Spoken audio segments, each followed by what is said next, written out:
Priscilla brings you Edgar Bergan with Charlie McCarthy.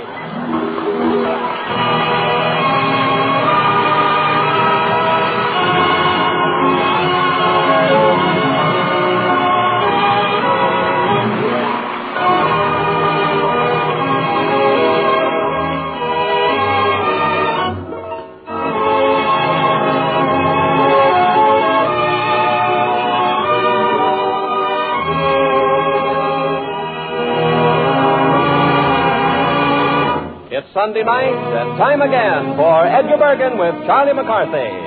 With Mortimer Sturt and Ray Noble and his orchestra and the Mellow Men, brought to you each week by the Coca-Cola Company. Tonight's special guest is the lovely lady of the screen, Miss June Allyson.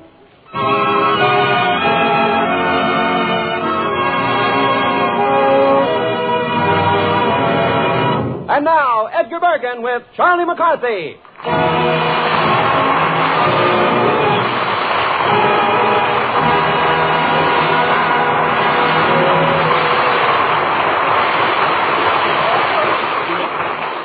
Yes, I know, honey, but I gotta hang up now, my kumquat. Yes. Well, they've announced me. Charlie, get off that telephone. Did you get your allowance, babe? Oh, good. Now you can take me out tonight. Really, Charlie? So long, my tangerine. I'll be squeezing you. Charlie, I just couldn't help overhearing your conversation. Why? Was the extension phone caught in your ear? No. I can't believe that you talk to a girl that way. Who is she? Well, let's just say she's a good skate what pays the freight. Oh, I see. I can't understand this younger generation. Why, when I was growing up, everybody was a gentleman. You mean there weren't any women at all? Oh. Sure. I mean, we acted like gentlemen. Oh. Apparently, you don't know what a gentleman is. Oh, sure. A gentleman is a wolf with patience. All right. Charlie, next time you see this girl of yours, yes, why don't you try talking about music and art, and why don't you quote poetry? Oh, no. No, I tell you, Bergan, girls don't take that kind of punishment today. Oh, they don't? Well, you just try it and see what she does. I know what she'll do. She'll conk me on the head with her baseball bat. Yeah. Her baseball bat? Yeah, sure. She's homicide Ida. Oh, she is? Yes. She's the catcher on our baseball team. Oh, some girl. You can say it, yes. Strong as an ox. Yeah. And twice as pretty. Oh, yes, times have changed. Yeah. Charlie, I want to remind you that June Allyson is coming by to see us, and I wish you'd remember your party manners. Did you say June Allyson? Yes.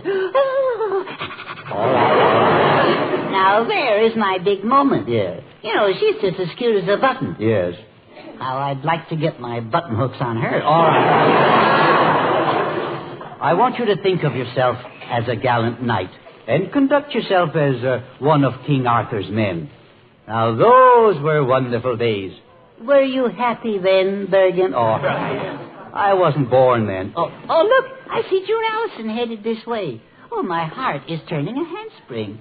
Here we are, Junie. Hello, Edgar. Hello, Charlie.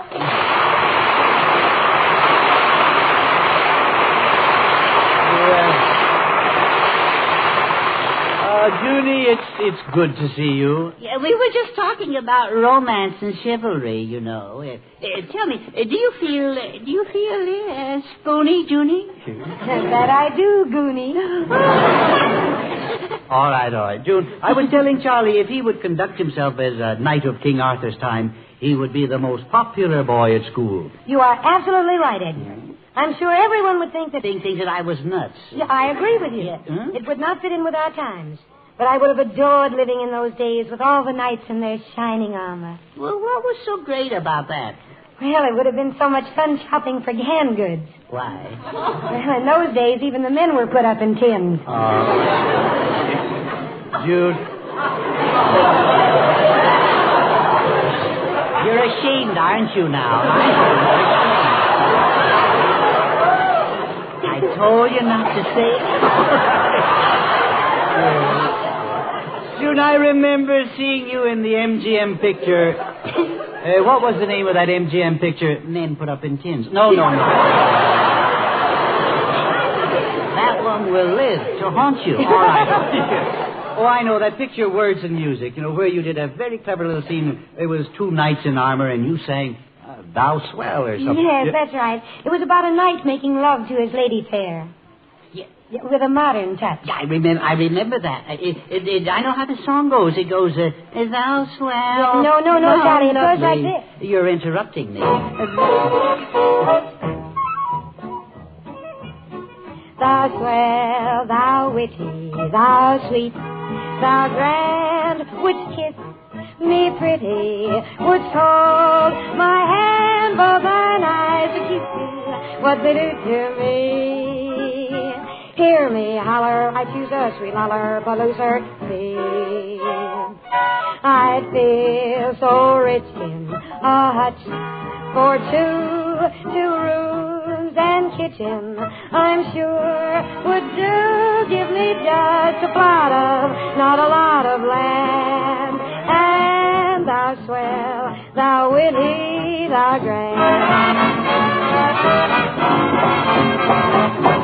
Thou swell, Thou witty, thou sweet, thou grand, wouldst kiss me pretty, would hold my hand. both thine eyes are cute too, what they do to me.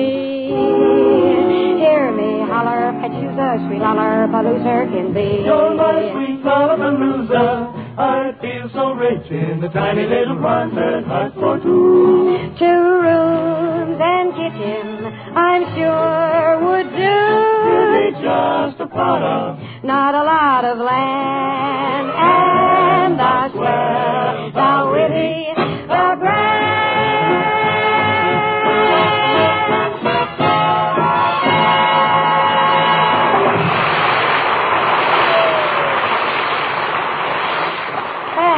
How do you like my voice, Charlie? Well, I think it's very... Yeah, well, so do I. I've been told that I have the range of Lily Pons and the vivacity of Mary Martin.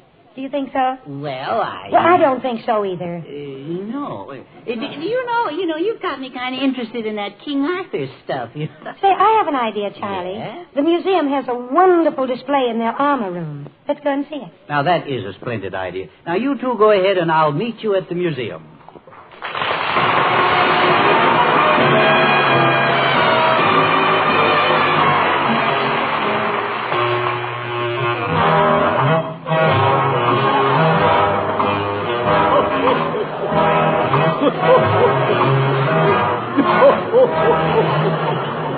oh boy. Well, Mortimer, how do you find yourself these days? Well, most of the days I just don't bother to. I'm on my way to the museum with Charlie. Well, Yes. Listen. Yes. Have you ever been there? where? To the museum. Yeah. That's the way it goes. Yes. Well, how did you like it? The what? The museum. Oh, the museum. Well, I reckon it'll be all right when they get all that junk cleaned out of there. What did you enjoy most at the museum? Sliding down the long banister out front. Riggedy. All right. I mean, what did you get from your visit? Splinters. Splinters, Well, now, you might get something more out of it if you come along with us. I understand the museum is adding a new wing. No, that won't do much good. Why? They'll never get it off the ground. Why don't you come with us and go through the museum again? No. I ain't never going there no more. No. No. Oh, yes, you will. Oh, no, I don't think I will. Wild horseradishes couldn't drag me. Exactly. What's wrong with the museum? Oh, it's too dangerous. Last time I was there, I seen a fellow that was hurt so bad that they had him bandaged from his head clear down to... from his head down to, down to those, From his head down to, what is the name of those things that live in shoes? Oh. Feet? Yeah, that's close enough. Well, what about it? Well, this poor fellow looked like he was blindfolded all over. Is that so? Yeah. Well, now, wait a minute, Mortimer. Just where did you see this bandaged-up man? Well, he was leaning against the wall in the gypsy section. You mean in the Egyptian section? Well, that's what I said, wasn't it? All right. I talked to him, but his mind, is a little wandering. I see. I tried to get his mind off his injuries, but he was kind of closed-mouthed. He didn't say much. No, he didn't say much. No, didn't say much to him. Conversation sort of drug. A drug, yeah. Well, Mortimer, you were talking to a mummy. I was? Yes. Well, I just wanted to help him. I know. But I'm afraid you were too late to help him. About 4,000 years too late. Well, I got there as soon as I could. Mortimer, I'm trying to tell you that bandaged man is completely ossified. Well, can you blame him for taking a nip like that? Taking a nip? Yeah. To sort of blunt the pain? Yeah. Well, he was in no pain because he was dead. Now, let me explain about mummies. After they were prepared and wrapped, they were put in a tomb, and lots of food was buried with them. Yeah? Yes. Well, now, I reckon it ain't so bad being dead if you still got your appetite. Well, it was merely a custom. Now, do you feel that you know a little more about that bandaged man? Oh, sure. I know him real well now. We'll have lots to talk about as soon as he can have visitors. Oh, yeah. How can you be so stupid? Well, who cares as long as it gets results? I don't care.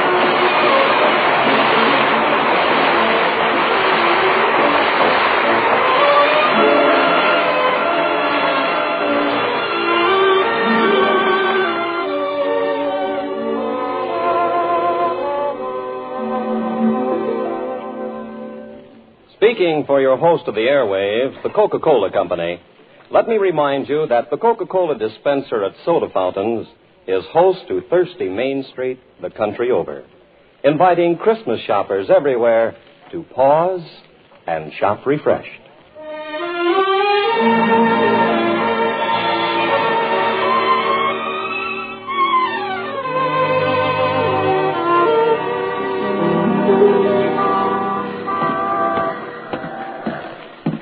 Yeah, well, now there's June waiting on the steps of the museum, but no sign of Charlie. Well, I might have known he'd be late. Here I am, June. Have you been here long? No, I just got here, Edgar. Oh, did you have any trouble finding the museum? Day. Oh, just got through with him, June. I think Charlie went in ahead of us. Well, why did he go in ahead? Well, the doorman said a little boy asked him where he could find the statue of Lady Godiva. That's Charlie. That's my boy.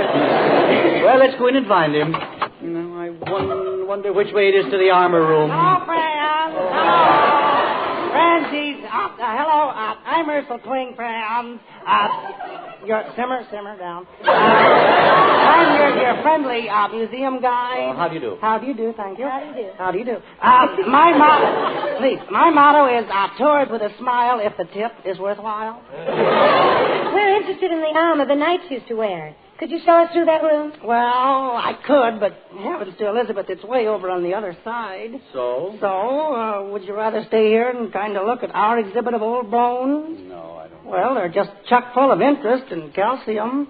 Why don't you take us to the armor room? Well, mainly because my feet hurt. No, They're bad just... feet, huh?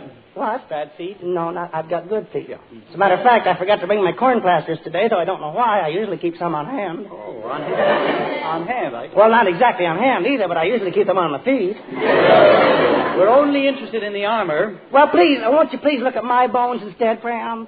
See those, the huge prehistoric ones over there? Yeah. Looky. One bone is over 15 feet long. An explorer dug it up. My goodness. Think of the size of the prehistoric dog that buried it. Very cute. You're awfully cute. I just knew that you folks would enjoy my lecture on bones once I got my teeth into it. Are you an authority on such things? Authority? Am I an authority? For heaven's sake, I'll have you know that I've got brains. I'm not just a pretty face. That's...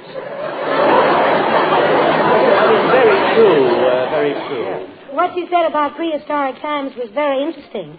Do you know much about the lost races? Do I know? Oh, my. Last season, I didn't win a single race at Santa Anita. Is there any chance that you might condescend to show us the armor room? No. Don't be in such a hurly-burly, curly. Yeah. I'll be just happy, very happy to take you there if you'll carry me piggyback. Fine guy, you are too weak to walk. But you think I'm a weakling just because my feet hurt. You're sadly mistaken. All right, so I made a mistake. Yes, you made a mistake, and not only that, but you pulled a terrible, if you'll pardon the expression, bloomer. Oh, Well, I'm sure you're very strong, but we did come here to see the armor. Well, why must you always rush and hurry around and make everybody nervous? You can go right across the hall to the American Indian room and see Standing Bull. Isn't that Sitting Bull? No, the floors over there are so cold. Come on, June. We'll find the armor room ourselves. All right, go on. I didn't like your attitude in the first place. Just got me in such a snit anyway that if I was not 100% American, I'd be seeing red. Go on. Goodbye, aye.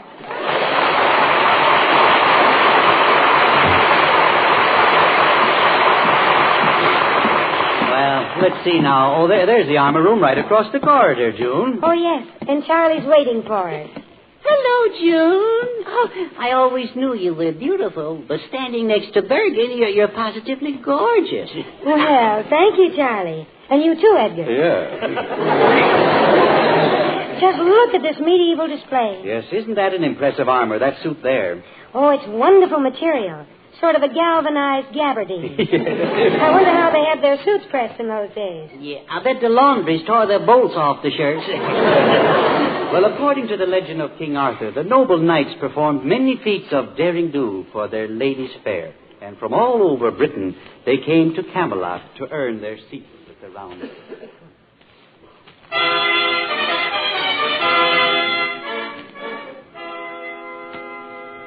His Majesty, King Arthur.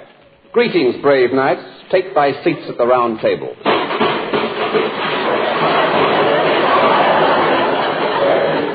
Sir Lancelot, methinks thou dost look handsome in thy new suit of armor. Thanks, Your Majesty. I have with a new tailor, Sir Henry of Ford.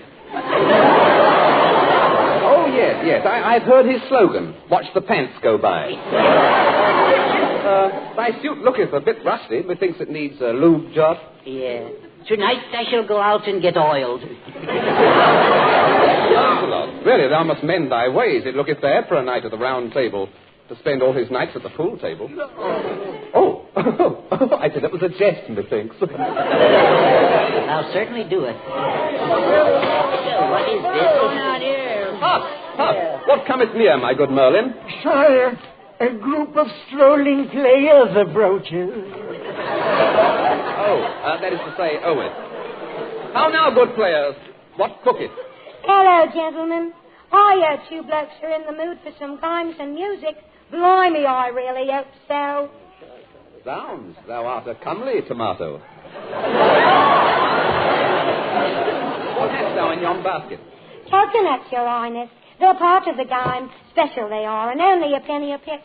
Would you like to hear more about it, gentlemen? I tell us more, me lance. I've got a lovely bunch of coconuts. There they are, standing in a row. Big one, small one, some as big as your head. Give 'em a twist, a flick of the wrist, that's what a showman said. I've got a lovely bunch of coconuts. Every one you throw will make you rich. There stands me wife, the idol of me life, a singing roll a bell a ball a penny a pitch. Sing and roll a bowl, a ball, a penny a pitch. Roll a bowler. Sing, roll a bowl, a ball, a penny a pitch. Roll a bowler, bowler. Roll a bowl, a ball, a roll a bowl, a ball. Sing and roll a bowl, a ball, a penny a pitch. Why don't you roll a bowler, roll a bowler, ball.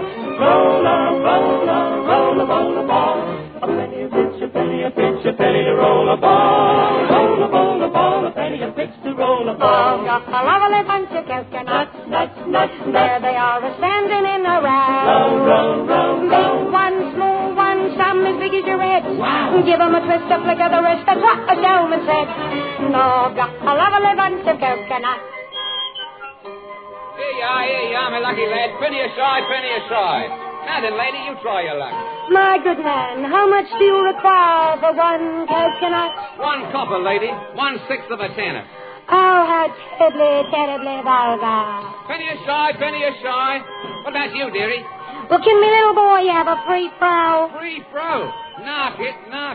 No free throws around here. Here, young'un, where's your penny? I swallowed it. Well, you ought to be more careful. Ain't you never heard of Lend-Lease? I've got a lovely bunch of coconuts. There they are standing in the road. Big one, small one, some as big as your head.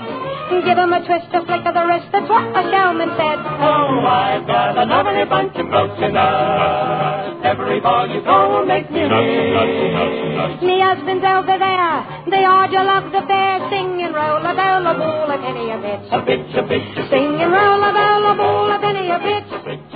Sing and roll a bell, a ball, a penny a bit. Roll a bell, a ball, roll a bell, a ball. Sing and roll a bell, a ball, a penny a bit. roll a ball, a penny. A lovely bunch of coconuts. Roll a ball, a penny. A lovely bunch of coconuts. Roll a ball, a penny. Now. Coconut.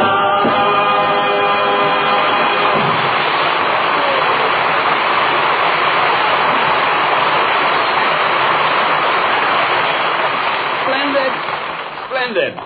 Here, my lass. Here is the gold coin for thee. Nay, your majesty. 'Tis not gold I seek, but aid from yon noble knights. Well, buckle my doublet and rivet me breeches. Yon ragged wench talks like a lady. I am Princess June. My sister May has been held prisoner since last February by the Black Knight, Sir August. Looks like Sir August stole a march on us. He thinks I sound like Sir Milton or Burl. It was to escape us from the clutches of the Black Knight that I disguised myself in this cheap $500 copy of an Adrian dress. Well, verily, thou art a lovely vision withal. I, Sir Lancelot, bow low before thee. Oh, methinks I bowed a little too low. You should be careful, Lancelot. You've dented your pants a lot. Fear not, my princess. I shall go forth and rescue thy sister from the cowardly Black Knight. Wait. Before thou takest thy leave, thou must consult the royal wizard. Merlin! Merlin! Oh, yes. What sayest thou? Perform thy magic. Oh, yes, your majesty. Take us a card from this deck. Any card. Tell us me not what it is. No,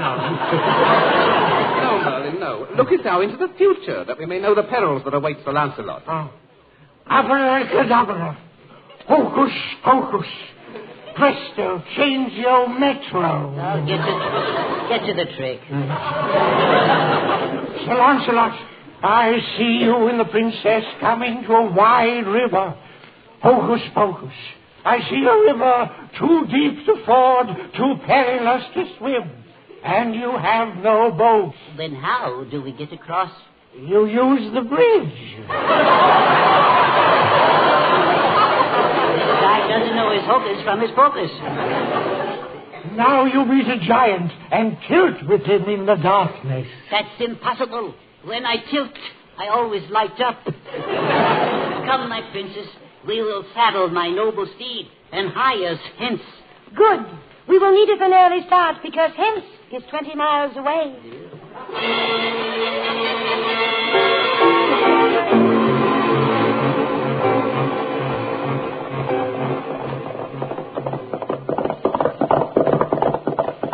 Sir Lancelot, this ride getteth uncomfortable. Methinks our steeds grow weary.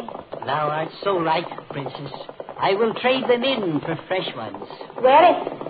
Oh, thereth, Madman Merlin's used horse lot. Merlin? I thought if he was a magician. Aye, he was, but things have been rougheth on magicians since vaudeville diedeth. Welcome, Sir Lancelot and damsel fair. May I help with thee? Forsooth, we wanted a horse. For eating or for riding? Forsooth. Odds bodykins, I have just the thing for thee. This horse over here is practically brand new.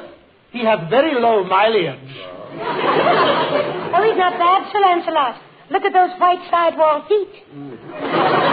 Well, he was owned by an old lady in Pasadena.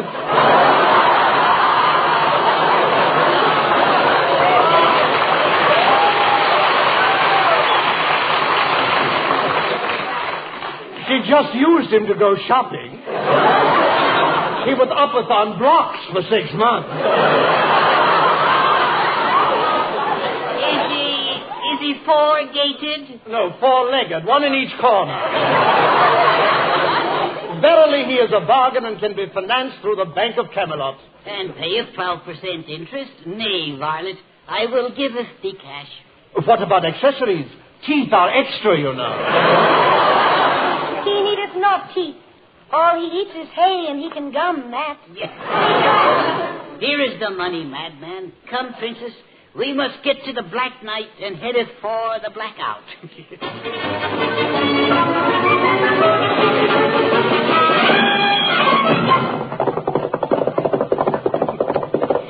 We are nearing the castle where my sister is imprisoned.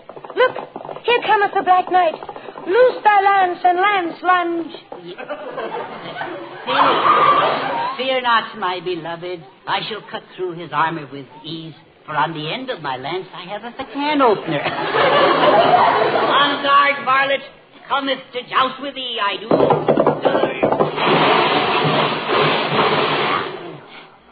Oh, splendid Sir Lancelot. You have unseated the Black Knight. And now pull back his visor and looketh upon his evil face. Who is it? Greetings, Freya. Oh. But in the future, friends, will you please knock before you come in? Foul villain, what hast thou to say before I cut it off thy head? Goodbye, aye. Lancelot, my darling, now that thou hast conquered the Black Knight, I will love thee forevermore. Put thy armor around me. Oh, my fair one, nothing but nothing can cometh between us. Don't be too sure about that. Huh? Art thou a messenger from Camelot? No, Miss Allyson, I'm a messenger from your movie lot. You got a 6 o'clock call in the morning. Oh, no. Good night, princess. Good night. Night.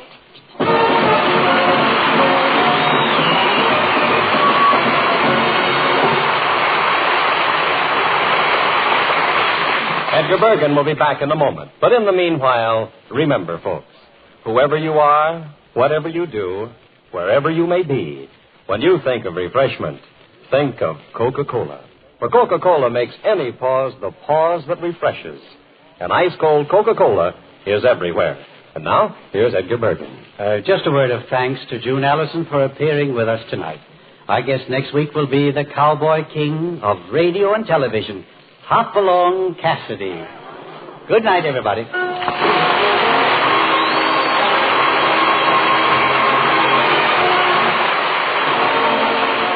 June Allyson appeared by arrangement with Metro-Goldwyn-Mayer, producers of Adam's Rib, starring Spencer Tracy, Katharine Hepburn, and June Holiday. To Bill Baldwin speaking from the famous Pasadena Playhouse.